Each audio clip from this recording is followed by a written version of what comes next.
Hey guys, what's up? It's Meredith. Welcome back to my channel. Today's video is going to be a what I eat in a day video, but with a little twist. How do I explain this?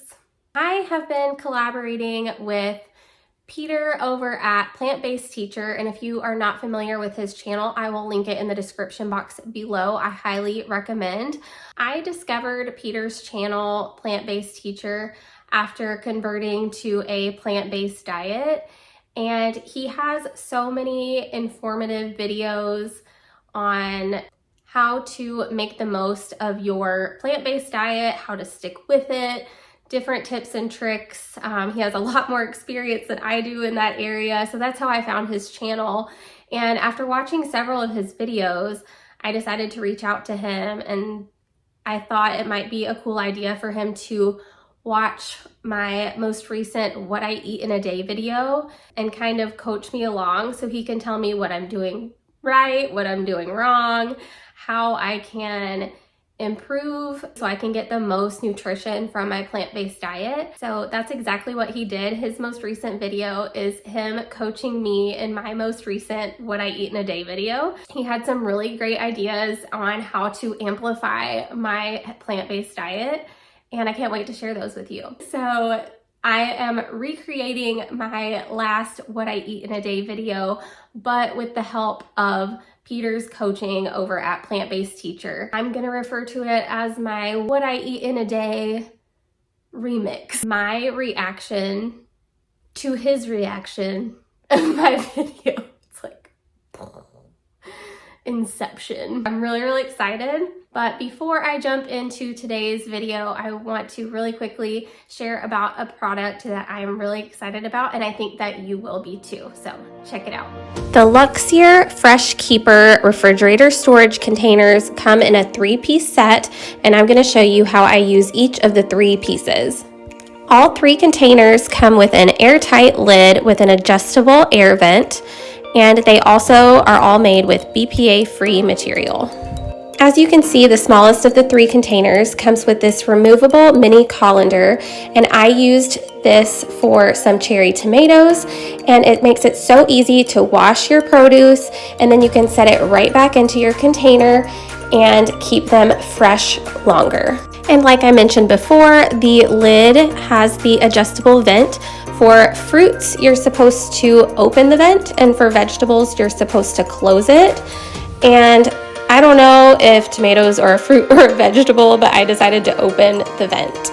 In the medium-sized container, I decided to store some strawberries and blueberries, and it is easy to keep them separated because it has a removable shelf.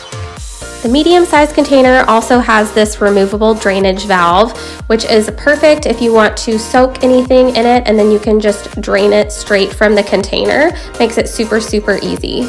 So once I set my strawberries into the container, I opened the drainage valve and just rinsed them like you would in a normal colander. And once the water drained from the bottom, I set my shelf back in to put my blueberries in, and then repeated the same process with the blueberries. And once the container was finished draining, I then closed the valve, and it was ready to put my airtight lid back on, and then I opened the vents, and it was good to store in the fridge. The largest of the 3 containers is perfect for keeping greens for salads or any type of vegetables, and it also has the removable shelf if you want to keep more than one item, and it also has a removable colander, which is super helpful. This time I had a lot of broccoli that I needed to chop up and store, so I used this large container for the broccoli. So I chopped up my broccoli, put it in the colander, rinsed it off, and it was good to store back into the container. So just to demonstrate how this shelf works, I'm going to put the shelf back in and show you that you can store more than one thing in this container with the shelf, just like the medium-sized container. So I had a bunch of arugula, and I set this on top. Obviously, when you're doing this, you're gonna have to figure out which of your vegetables you're using first. But you can also fold this removable shelf in half and put it down the middle so you can store one thing on one side and one on the other. Once my vegetables were washed and stored in the container, I closed the vent and it was good to put in the fridge. As you can see, these Luxear Fresh Keeper containers are perfect for meal prep or just keeping your produce fresh longer. So go check out that link in the description box below. And without further ado, let's jump into today's What I Eat in a Day remix.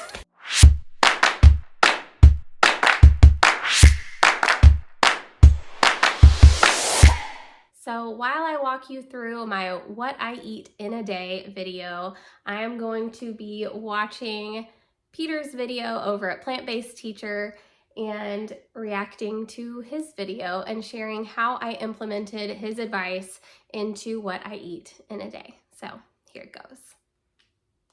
Hey guys, my name is Peter. I'm a plant-based nutrition coach, and today I am going to be providing coaching to fellow YouTuber Meredith Farah. I will be analyzing her latest What I Eat in a Day video. Let's get started.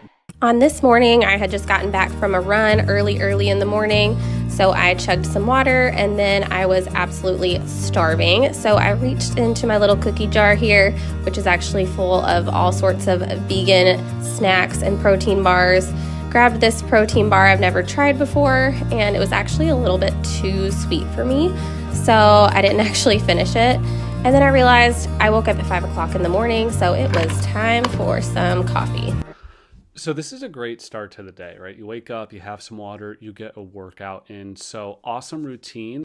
One thing to note though, and this is very common, is that when we work out first thing in the morning on an empty stomach, it can really take away from the quality of our workout. So what I would actually recommend here is having a snack before the run or before the workout. So even if you're weight training, this could apply to you. The reason is it gives you that extra boost of energy and it allows you to just improve the quality of your workout. In addition, I think having the water before is great for energy levels, and then having water after before the coffee. You could also get a Lara bar. It's usually just cashews and dates with maybe cocoa powder or fruit. Those are the simplest, most whole food, plant-based pre-workout bars that I've seen out there. So in my last What I Eat in a Day video, I'm gonna get tired of saying that. What I eat in a day video. What I eat in a day. What I eat in a day. How many times can I say that? Oh my God, I'm already annoyed. So in my last video, when I shared what I eat in a day, I went for a run first thing that morning. And so that's exactly what I did on this morning. I took his advice though, and I decided to eat a bar before my workout rather than after and see how it improved my performance. I was not a big fan of the bar that I had that day, so I took his advice and I got a Lara bar instead. So I ate that bar, chugged my water, and I was headed out for my run. And I will say, I did actually PR one of my, no, two. I think I PR'd 2 of my segments on my run that day. So is it just that I was having a good day? Is it just that I have gotten stronger running since running that course last? Or was it the fact that I did drink my water and eat a little something before my run? Who knows? I'm gonna say that my bar and drinking my water before my run probably played a part in that. Let's move on. While my coffee was brewing, I heated up a little bit of oat milk. Then I put a little bit of honey into the coffee, a little bit into the oat milk, frothed up the oat milk, poured it into the coffee. I love a good latte here. My latte of choice in the morning is usually matcha, but this totally fine. Nice job with the latte there. After my coffee, I decided to go ahead and start making my actual breakfast. Today's breakfast was a classic avocado toast, but with a little twist to add a little bit more protein. Basically, I just used some canned white beans, drained and rinsed, and mashed those up with some avocado, and then spread it onto your toast as you usually would for avocado toast. So I see where she's going with this, and this is actually a really great idea. I've been really into this garlic white bean mash lately, where you just process up some white beans, garlic powder, onion powder, salt, a little bit of olive oil, and that's a great spread on toast, especially with crushed red pepper. Mixing it with the avocado is something I haven't seen. That's an awesome idea. You get protein, you get fiber, you get the healthy fats. Also, I noticed she's got Dave's Killer Bread, which is great. It's made with whole grains, higher protein, really high fiber. So honestly, this is a well-balanced breakfast. I'd say if you want to pack this with even more nutrients, a couple of swaps could be tossing some nutritional yeast on top to get your B vitamins and actually a little bit of extra protein. I like that she put the sesame seeds on there. I love putting pistachios on avocado toast. I think it provides a really nice texture and crunch. So that's an option. And then not everyone has this all the time, but if you have some greens, whether it's some spinach or even arugula, maybe some sprouts you could top on. It's a small thing and it's not going to fill you up that much more, but any chance you can get to get more greens in the day is awesome, especially if you did just work out. It does help with recovery. So this is a fantastic meal, totally awesome. If I was making this, I would just add those things for my own preferences as well, but we're off to a great start here. So I had my bar and my water before my run, went for my run, and then chugged some more water with my breakfast. I had the same breakfast that I had before, which was my avocado mashed up with the white beans, and I put that on my Dave's Killer Bread, which I love so much. But this time I decided to add some seasoning straight into the avocado mash. I used salt, pepper, garlic powder, onion powder, along with the nutritional yeast that was recommended by Peter. And then I added the seeds on top that I did before, along with some microgreens per Peter's advice. And it was so delicious. And as you will see, my kids both wanted to try it as well. And this just goes to show you, if you are trying to get your kids to eat healthier options, they're not going to do that unless they see you eating those things as well. So if I was not eating my avocado toast with microgreens, they're not going to ask to eat those things. So eat your greens, eat your healthy foods, and your kids will follow suit. Felt really good. Still needed my coffee after, but whatever. I'm an addict. I admit it. It's the first step, right? Is admitting that you have a problem. I have a problem, and it is coffee, and I love it, and I give no apologies. So I made my coffee the same way I did before, with my honey and my oat milk, and frothed up my oat milk, poured it in the coffee, sprinkled on my cinnamon, and it was delicious as always. For lunch today, I am making a simple yet delicious and nutritious Greek chickpea wrap. Literally been having the same thing all week, just in a bowl. With some plant-based tzatziki sauce, which I highly recommend. This stuff was so delicious. Add that tzatziki sauce to your wrap along with some greens. I used some spring mix. Use whatever greens your heart desires or whatever you happen to have in your fridge. Then I add my chickpea mixture that I happened to make the day before. It is super simple, and look how beautiful and colorful that is. Super easy. It's just the canned Greek chickpeas from Trader Joe's, some chopped up cucumbers, tomatoes, and red onions. Roll that up all together with your greens and your tzatziki sauce, and you have a delicious lunch. So that is a great lunch there, right? You have lots of different vegetables. You have some whole grains with the tortilla. I didn't see what type of tortilla it was, but it looked like maybe it wasn't a fully traditional one with just white flour. Having the tzatziki sauce in there is really good as well. And I see she's topping it off with some grapes and water. I was going to say adding fruit could be another great option, and she's already on top of that. So that's fantastic. Adding some couscous would go really, really well with that. Some extra fiber, some extra protein. Don't be shy with those whole grains, especially if you're training really hard and you're maintaining your weight or building some lean muscle mass. Another option, if you don't want the couscous or with the couscous, and this is what I had, is I threw some avocado in mine as well, just to get more of those healthy fats and more of those calories to sustain my training.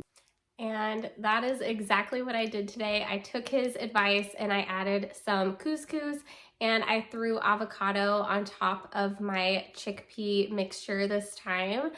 So good, so easy. I am kind of bummed. Meredith, will you explain this? So really quick, I just want to say a little disclaimer. I loved the idea of adding couscous. I love couscous.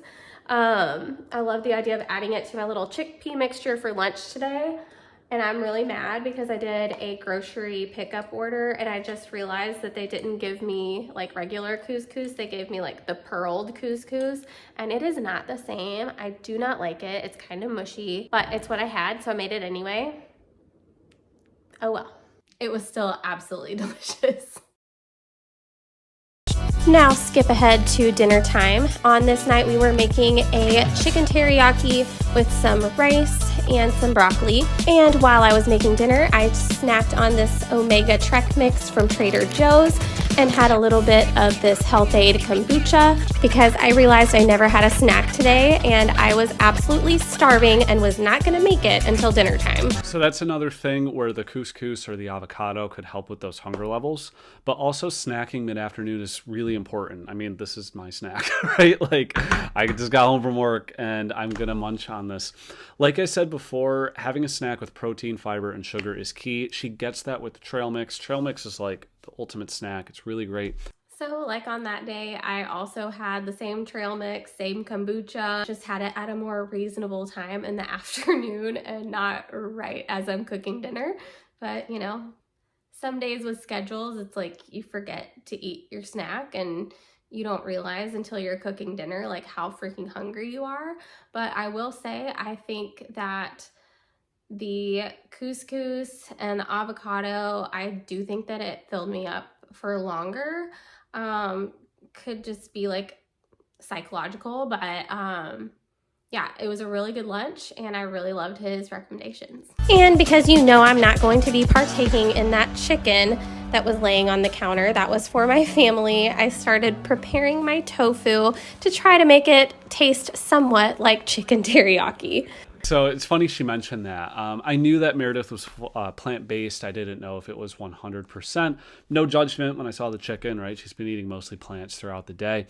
But it's funny because I make this meal all the time. Tofu teriyaki. It's really simple. It's delicious. And for those of you who know me, you know that my fiance Gabby does not follow fully a whole food plant-based diet.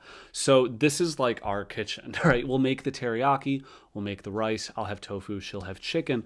But this is a great way if you're living with a partner who is not plant-based to save money, save time, and enjoy the same meals. You just make the same base with the same sauce, same vegetables, and you just add different proteins. So that's totally fine. I think they have a great strategy here. It works for the whole family. Super awesome. While Nick was cooking their chicken out on the grill, I kept working on the tofu, sprinkled it with some salt and pepper, some ginger, some garlic powder, fluffed up my rice, and then kept cooking my tofu until it was a nice golden brown. That's the key. A lot of people don't cook tofu long enough. You really just got to be patient and wait till it's crispy. It's got a better texture and it absorbs more of the flavor of whatever sauce you're putting on it. My teriyaki sauce to it. Chopped up some green onions because we just can't go without them on this dish. If that's not your thing, that's cool. After plating everything, I sprinkled my teriyaki tofu with some sesame seeds, poured on some of those green onions on top, and called it a day. That is an awesome meal. You have a whole grain, you have a protein, you have a delicious sauce, you have a veggie. Super great. Like I said, I eat this all the time. Another option, if you want a little nutrient boost, in particular iodine, would be to add some seaweed crisps to the side of this. Whether you have a sheet of seaweed or you get the little snacks, you can get them from Walmart for like 75 cents a pack. So per his recommendation, once again, I did exactly what he said, and I've never tried the little like seaweed crisps, but this was my first time. I tried them on their own and then I tried them in this bowl to make it more of a sushi bowl like he said, and I really enjoyed them.